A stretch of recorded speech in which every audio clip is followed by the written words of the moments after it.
अस्सलामुअलैकुम, आप देख रहे हैं ANY न्यूज नेटवर्क। मैं हूं मोहम्मद एहसन।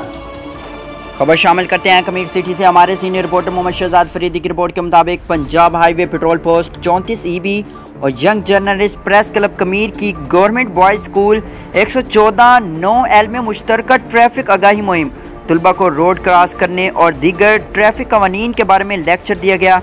तफसीलात के मुताबिक कमीर शरीफ के नवाही गाँव 114 9L के गवर्नमेंट बॉयज़ हाई स्कूल में Punjab highway petrol check post 34 EB और यंग जर्नलिस्ट प्रेस क्लब कमीर के मुश्तरका ट्रैफिक आगाही मुहिम के हवाले से बच्चों को लेक्चर दिया गया। स्कूल के हेड मास्टर बानी सदर सैयद हसनैन नकवी और सब इंस्पेक्टर गुलाम मुस्तफ़ा ने बच्चों को रोड क्रॉस करने, हेलमेट का इस्तेमाल, बेजान ट्रैफिक के हुजूम से इज्तनाब, बसों में सवार होते वक्त एहतियाती तदाबीर बताएं। सब इंस्पेक्टर ने यह भी बताया कि अगर कोई गाड़ी आपको नहीं बिठाती तो आप हरगिज़ कोई ऐसा इकदाम ना उठाएं जिससे गाड़ी या मुसाफिरों का नुकसान हो, बल्कि जो गाड़ी नहीं बिठाती उसका नंबर मुझे दें। अगले दिन वही गाड़ी आपको बिठाकर ले जाएगी। लिहाजा अपने वालिदैन, अपने असातिज़ा और अपने इदारे का नाम रोशन रखें, डिसिप्लिन को मलहूज़ खातर रखें। आखिर पर स्कूल के हेड मास्टर शान रज़ा और जुमला स्टाफ ने patrolling highway post check post कमीर और यंग जर्नलिस्ट प्रेस क्लब कमीर की टीम का शुक्रिया अदा किया और तलबा को दरपेश ट्रांसपोर्ट के मसले को एहसन तरीके से हल करने की कोशिश पर खराज तहसीन भी पेश किया।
बुलेटिन में फिल वक्त इतना, मजीद देखते रहिए ANY न्यूज नेटवर्क।